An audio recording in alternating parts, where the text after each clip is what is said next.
Kabupaten Bekasi memandang bahwa hari ini mungkin semua dinas instansi sekadar yang ada punya data. Data itu seolah-olah mengklaim masing-masing. Nah, munculnya perda tentang data desa kelurahan presisi ingin menyatukan bahwa nanti kita punya data di Kabupaten Bekasi itu satu data. Ketika orang ingin membuat sebuah perencanaan pembangunan, dia tinggal klik gitu. Jadi data itu nanti ada di bank datanya mungkin Diskominfo sebagai ininya. Jadi jaringannya seperti itu. Jadi kita ingin ketika ini sudah kelar, ketika datanya sudah oke, misalnya maaf, kita ingin membangun sekolah. Kita punya data sekolah se-Kabupaten Bekasi ini. Mana yang harus dibangun, mana yang cuma segala perbaikan dari nol dan seterusnya. Jadi mudah. Kemudian itu. Yang kedua misalnya, hari ini kan terdengar ada bantuan-bantuan yang tidak tepat sasaran. Iya kan? Itu kan karena data kita nggak valid. Itu makanya muncullah ini. Semangatnya ingin memperbaiki data yang ada di Kabupaten Bekasi. Ya mudah-mudahan ini cepat terrealisasi. Kenapa? Karena juga Desa Presisi ini salah satu perda yang inisiatif muncul dari anggota DPRD Kabupaten Bekasi. Ya mudah-mudahan langsung bisa dijalankan dengan peraturan selanjutnya. Bener, amin. Ya.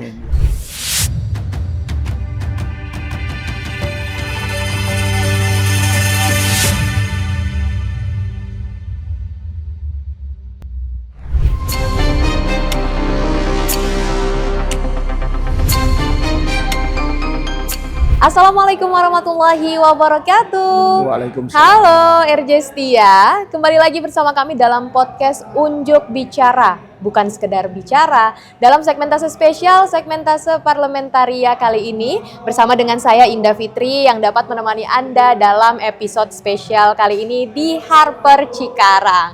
Nah, kali ini pemirsa, saya akan membahas terkait tentang data desa presisi nih. Bersama dengan narasumber saya yang tentunya ini menjadi pembahasan menarik sekali karena kita akan membahas hal-hal yang menunjang untuk pembangunan pemerintahan Kabupaten Bekasi tentunya yang lebih efisien, lebih transparan ya, dan juga hal-hal lainnya yang nanti akan kita tanyakan langsung kepada narasumber spesial kita hari ini. Beliau merupakan Bang Haji Bosih Awaludin, Esos MSI, dan saat ini beliau menjabat sebagai Wakil Ketua Pansus 8 sekaligus Ketua Pansus 9 DPRD Kabupaten Bekasi dari fraksi Partai Golkar nih. Wow, menarik sekali ya RJ Setia. Tentunya sayang banget kesempatan kali ini kalau Anda nggak dengerin full podcastnya dari awal hingga akhir karena saya akan bongkar habis-habisan nih sama beliau hari ini ya. Tapi sebelum kita menyapa narasumber kita hari ini, saya mau reminder dulu kepada Anda untuk senantiasa like ya, komen dan juga subscribe channel dari RJ Pro karena akan ada banyak sekali update-update informasi dan podcast-podcast spesial yang akan menemani waktu luang Anda tentunya di sini. So langsung saja pemirsa, untuk itu mari kita sapa narasumber kita hari ini. Baik, halo Bang Haji. Ya. Ini kelihatannya kayaknya hari ini habis warawiri kesana kemari nih Bang. Betul. Habis dari mana aja nih hari ini Bang? Saya hari ini habis kunjungan kerja ke BPKD Kota Bandung, kemudian juga dari selesai pada Jumat, ya pulang Bekasi lagi. Wah, jauh juga ya Bang Haji ya. Tapi lumayan. Emang gitu ya. Ya, bagian dari tugas. Bener, bagian dari tugas, Masya Allah ya. Itulah bentuk dari mengabdi juga ya tentunya ya Bang Haji. Itu, betul. Iya, nah ini Bang Haji seneng banget hari ini berkesempatan hadir di sini bersama dengan saya dan juga menyapa RJ Setia di sini karena pembahasan kita kali ini mau bahas hal-hal yang kalau bagi saya Gen Z mah agak sedikit asing lah untuk didengar ini Bang Haji ya. Yang paling awal kan mengenai dengan jabatannya Bang Haji sendiri ya sebagai Wakil Ketua dari Pansus 8. Iya, data desa presisi. Iya, benar. Yang mana membahas tentang data desa kelurahan presisi. Oh iya, oke. Jadi data desa kelurahan presisi. Oh, nah itu maksudnya apa tuh Bang Haji? Dan itu tugasnya tuh apa saja yang dilihat dari data desa presisi ini Bang Haji? Oh iya, mungkin sebelum saya masuk kepada substansi kita hari ini, mungkin bolehlah kenalan sedikit ya. Betul. Kita harus kenalan dulu dong. Bener, biar makin kenal biar nih makin kenal, ya kan? Karena tak kenal maka tak sayang kan? Iya benar. Betul. Ya, boleh. Saya nama asli ya, saya Bose Awaludin. Kebetulan saya tinggal di Kabupaten Bekasi. Asli? Asli. Tepatnya saya di Desa Lubang Buaya, kecamatan saya itu Kabupaten Bekasi. Itu tempat tinggal saya. Kemudian mungkin perjalanan saya ya, saya juga dulu pernah jadi staf desa, kemudian jadi kepala desa. Saya pernah jadi kepala desa 2 periode sampai 2018. Nah, setelah itu saya, yaitu perjalanan saya. Kemudian kalau mau bicara karir mungkin ya, karir kali ya. Iya, karir ya. Benar-benar. Perjalanan karir betul, Bang Haji. Ya, bicara karir ya, barangkali saya berjalan di dunia politik lah ya. Kalau dulu saya masuk di Golkar itu resmi, itu tahun 2019. Karena pada saat itu saya juga mencalonkan sebagai caleg dari DPR Partai Golkar. Dapil 1, cuma rezekinya belum ada.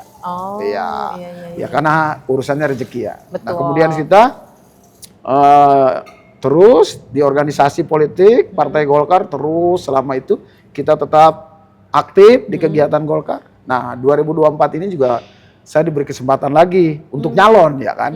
Dan alhamdulillah saya mungkin salah satu yang mendapat rezeki untuk bisa melenggang ke Kabupaten Bekasi sebagai anggota DPRD yang jumlahnya 55 orang. Alhamdulillah di 2024 ini Golkar menjadi partai pemenang, salah satunya calegnya saya. Masya Allah. Jadi dari kepala desa, dari staf desa, kepala desa 2 periode, ya sekarang jadi anggota DPRD. Kalau perjalanan pendidikan barangkali memang saya pernah dulu sekolah mungkin SD, SMP, dan sebenarnya background saya guru. Saya dulu itu sekolahnya di SGO, Sekolah Guru Olahraga. Nah, tapi saya masuk ke birokrasi sebagai staf desa dan kepala desa, ya saya kesananya jadi ya beda gitu. Nah, saya pernah juga sekolah di Sekolah Tinggi Ilmu Administrasi Modern Jakarta, Setiamiyah. Kemudian S2 saya juga di Mustopo Beragama. Senayan City itu kantor ya, kampusnya di sana. Alhamdulillah ya seperti sekarang inilah. Gitu. Dari pengalaman dan juga pendidikannya Bang Haji nih, apa alasannya sehingga memilih untuk terjun ke dunia politik? Kan kalau misalnya kita lihat kayak terjun bebas ya, dari guru ya kan, terus habis itu bidangnya juga olahraga gitu. Betul. Kenapa bisa tertarik nih Bang Haji untuk karena gini ya, artinya sebenarnya politik itu kan alat ya. Alat kita untuk mengabdi kepada masyarakat. Gitu. Jadi jangan memandang dunia politik itu alat kita.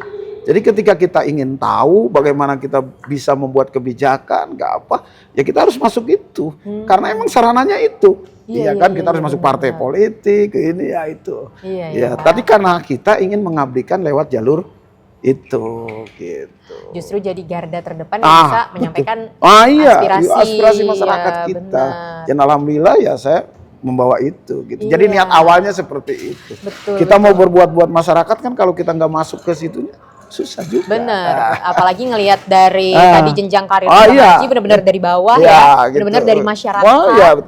Jadi kepala desa betul. Makanya cocok banget birokrasinya berhubungan dengan desa ini Bang Haji Betul. Nah, kalau balik lagi ke pertanyaan awal tadi. Siap. Nah, gimana tuh Bang Haji untuk data desa kelurahan tadi presisi itu? Artinya gini, Kabupaten Bekasi memandang bahwa hari ini mungkin semua dinas instansi sekadar yang ada punya data. Iya kan? Data itu seolah-olah mengklaim masing-masing. Nah, munculnya perda tentang data desa kelurahan presisi ingin menyatukan bahwa nanti kita punya data di Kabupaten Bekasi itu satu data. Ketika orang ingin membuat sebuah perencanaan pembangunan, dia tinggal klik gitu. Jadi data itu nanti ada di bank datanya mungkin di Skominfo sebagai ininya. Jadi jaringannya seperti itu. Jadi kita ingin ketika ini sudah kelar data desa presisi ini Kabupaten Bekasi ini ketika karena kan kita mau bikin perencanaan itu kan berasal dari data. Ketika datanya sudah oke, misalnya kita ingin membangun sekolah. Kita punya data sekolah se-Kabupaten Bekasi ini. Mana yang harus dibangun, mana yang cuma segelar perbaikan. dari nol dan seterusnya. Jadi mudah. Kemudian itu. Yang kedua misalnya hari ini kan terdengar ada bantuan-bantuan yang tidak tepat sasaran. Iya kan? Itu kan karena data kita nggak valid. Itu makanya muncullah ini semangatnya ingin memperbaiki data yang ada di Kabupaten Bekasi. Oh, seperti itu. Walaupun pada akhirnya data ini nanti bisa ikut di semuanya. Semua bidang ini datanya harus sama. Jangan sampai kita misalnya bicara angkatan kerja. Angkatan kerja Kabupaten Bekasi misalnya ada 3.000 ya. 3.000 itu siapa? Di kelompok umur berapa ya? Nah, data presisi lah hadir gitu. Berarti untuk tugas mencari tahu ya dari data-data presisi itu sendiri memang tugas dari Pansus 8 ini sendiri. Ya, artinya kita hanya sebagai regulasinya. Jadi kita akan membuat regulasi yang namanya Perda Data Desa Kelurahan Presisi. Nanti pelakunya ini ya satu kita kerjasama dengan universitas, ya kan. Kemudian juga kita akan merekrut anak-anak muda desa untuk dijadikan kalau kata bahasa kita petugas sensus. Gitu. Jadi datangnya jadi satu persatu. Jadi dia tahu misalnya ini namanya Pulan, kelompok keluarga Pulan. Jadi di kelompok keluarga Pulan ini ada berapa keluarga, umurnya berapa, tingkat pendidikannya berapa. Iya kan? Karena di dalam data desa presisi ini konsep pertanyaan satu orang aja itu bisa ada 250 item pertanyaan yang harus dijawab. Oh, banyak ya? Iya, artinya lengkap gitu, ya, lengkap sekali. Betul. Nah, langkah dari Bang Haji nih sebagai Wakil Ketua Pansus 8 ya untuk anggota DPRD atau untuk DPRD agar bisa menjalankan nih data desa kelurahan presisi yang sudah didapatkan untuk dilaksanakan ya sesuai dengan program atau sistem di DPRD itu sendiri bagaimana Bang Haji? Jadi gini, secara regulasi kita kan sudah membuat itu. Kita dukung hasil regulasi kita ini nanti kan akan diserahkan kepada bupati sebagai penyelenggara pemerintahan. Iya kan? Nanti pasti akan ada turunannya yang namanya peraturan bupati. Secara teknis semua nanti kan eksekutif yang membuat itu. Misalnya petugas, cara perekrutan petugasnya, bagaimana honor petugasnya, semuanya. Tugas kita adalah membuat regulasi itu. Gitu. Jadi kita mendorong itu lewat regulasinya itu. Nah, sedangkan action pelaksanaannya nanti itu akan keluar yang namanya peraturan bupati dan seterusnya. Gitu. Jadi jelas kita akan dukung itu gitu. Nah, sejauh ini apakah sudah ada peraturan bupati nih yang mendorong dari hasil kinerja? Karena ini kan bicara Pansus 8 ya, data desa presisi. Ini kan sudah masuk ke tahap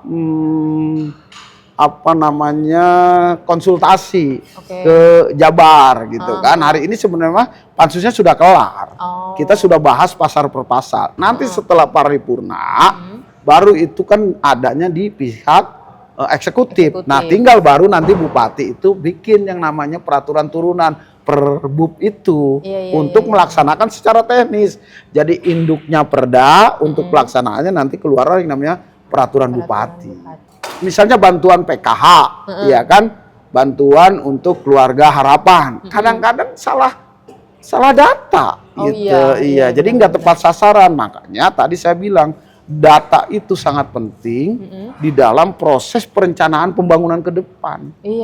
Seperti saya ceritakan tadi, misalnya berapa kita punya jalan yang rusak, kan itu udah bisa dihitung dengan data desa presisi. Berapa jembatan yang rusak, sekolah yang rusak, semua sudah terlihat sehingga perencanaan pembangunan itu benar-benar tepat sasaran gitu. Harapan dari Perda ini. Betul. Dan itu juga harapan dari masyarakat supaya jangan kok yang dapat dia lagi gitu. Maaf gitu ya. Betul, tapi kalau dari kasus-kasus seperti itu nih Bang Haji, kan adalah beberapa mungkin kasus-kasus yang memang ada orang ngomong ini nggak tepat sasaran nih, salah sasaran, itu biasanya apa sih faktornya nih Bang Haji? Ya, itu tadi proses pendataan yang tidak tepat. Kadang-kadang dulu orang mendata. Karena saya kan pernah jadi kepala desa ya. Iya, betul. Kadang-kadang mendata itu bukan didatengin orangnya. Kadang-kadang dikumpulin di rumahnya didata si A, si Pulan, si B. Nah, itulah yang masalahnya. Maka itu konsep awal ya. Nah, hari ini hadirnya desa presisi nggak seperti itu, turun langsung lapangan. Bahkan kita sampai rumah si A-nya aja, misalnya pas dilihat nih, kan nanti ada pakai drone juga. Langsung dipantau ya. Misalnya Rumah Mbak Sri apa? Indah. Mbak Indah nomor berapa? 72. Lah udah kelihatan. Oh, ini rumah Indah ini di dalamnya ada maaf gitu ya pekarangannya segala apa itu bisa ketahui, Pak. Karena kita pakai menggunakan alat juga. Betul. Nah, itu nanti dilatih.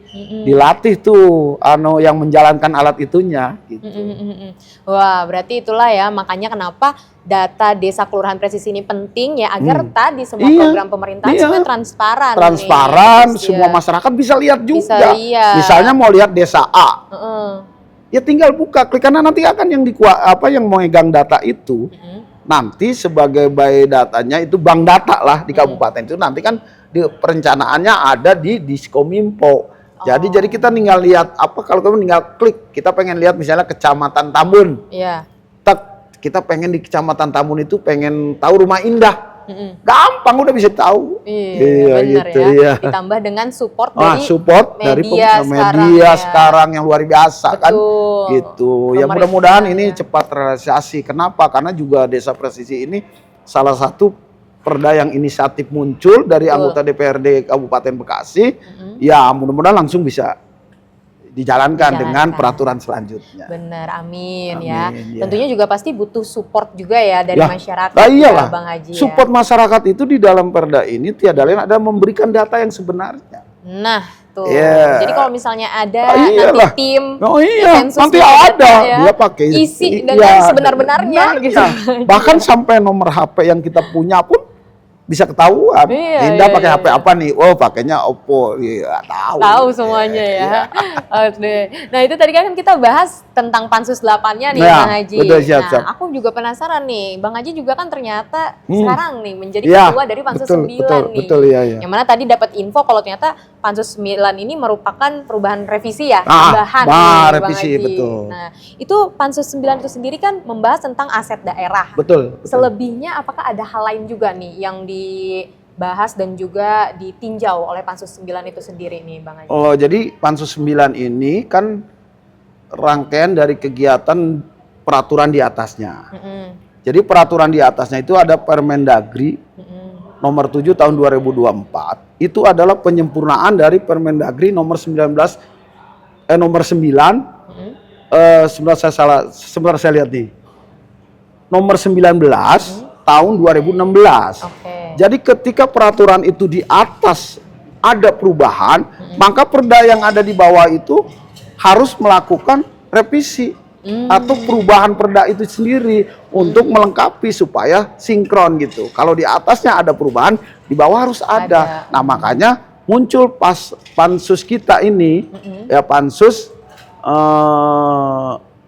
BMD ya, Badan Milik Daerah gitu kan, yang Pansus 9 ini.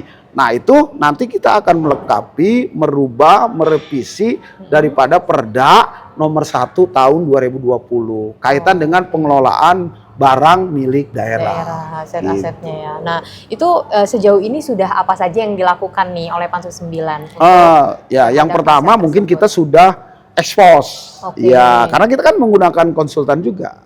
Ya kan, expose. Nah, kemudian kita juga sudah studi, ya artinya kunjungan kerja, gitu kan. Nah, kita saling membandingkan itu. Sebenarnya masalah yang ada gitu. Pansus ini sebenarnya pansus aset ini luar biasa ya. Kenapa? Karena memang di Kabupaten Bekasi asetnya banyak. Luas aset daerahnya banyak, kan? Luas. Satu banyak, kedua juga belum begitu tertib.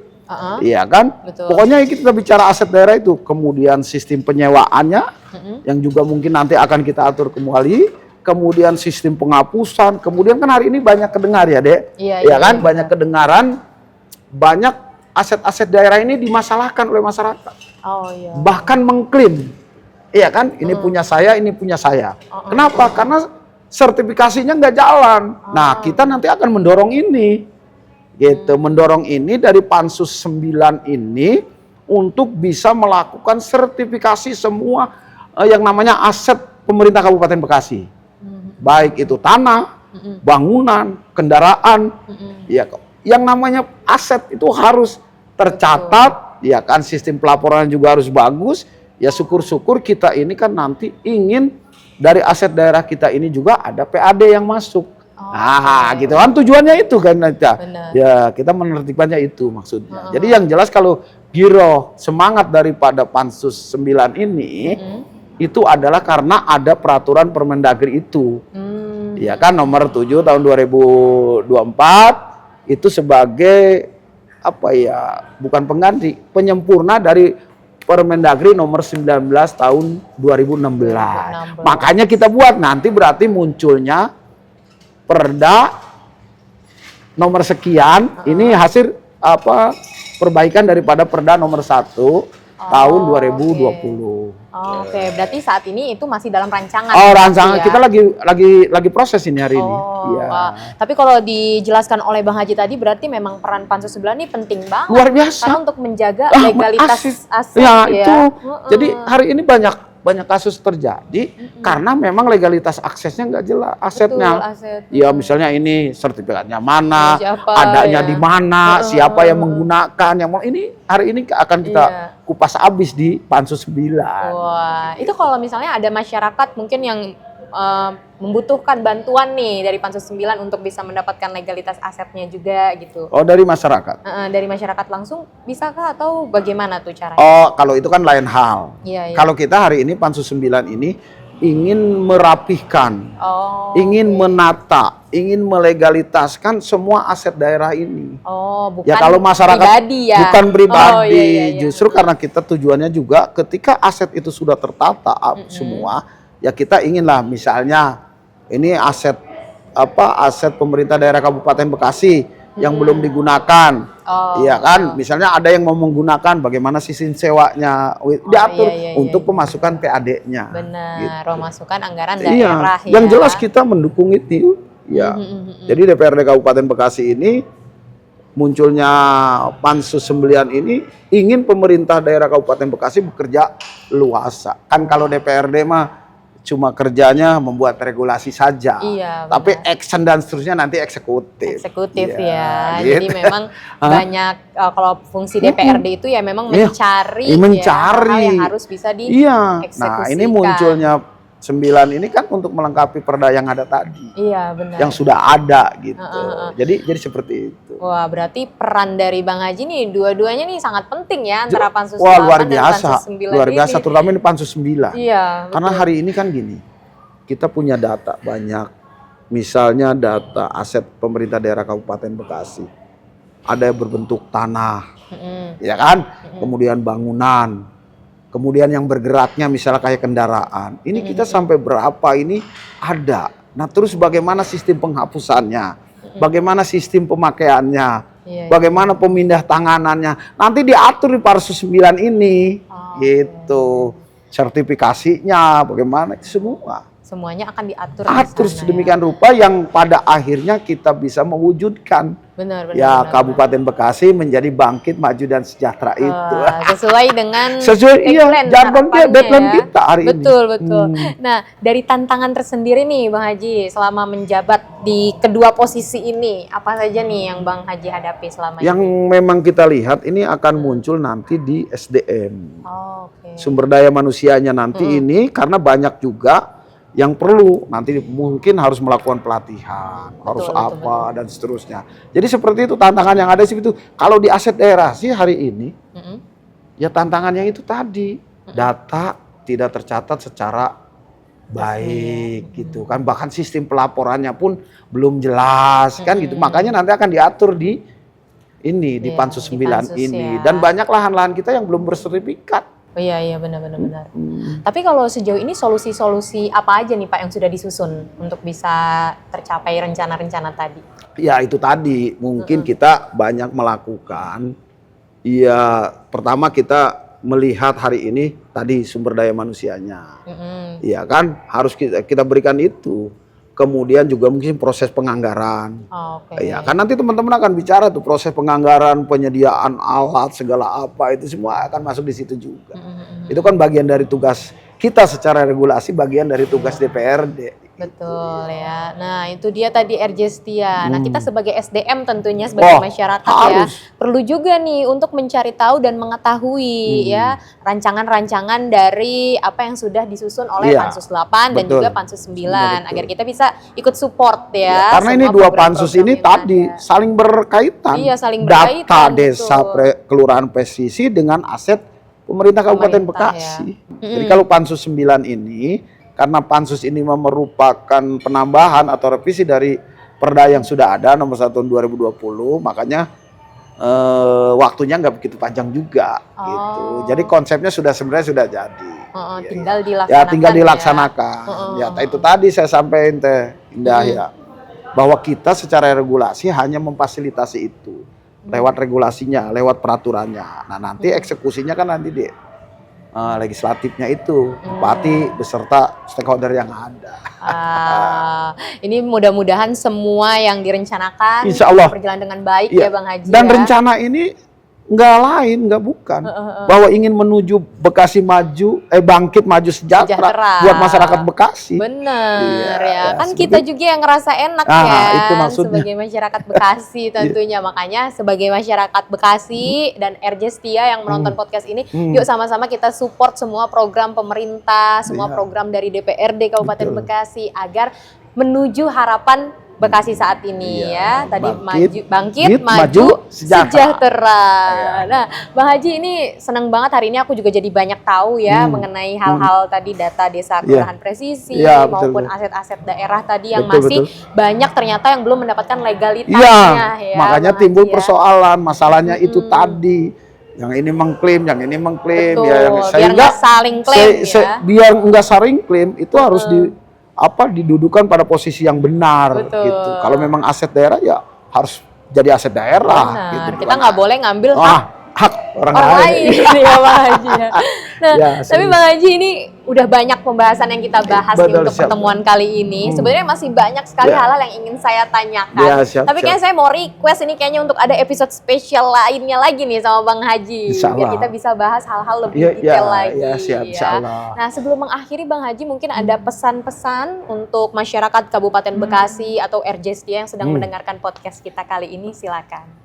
Baik. Barangkali ada harapan yang ingin saya sampaikan kepada masyarakat Kabupaten Bekasi khususnya, mari bersama-sama kita ikut berperan serta di dalam mewujudkan Bekasi bangkit maju sejahtera ini sesuai dengan tupoksi kita masing-masing.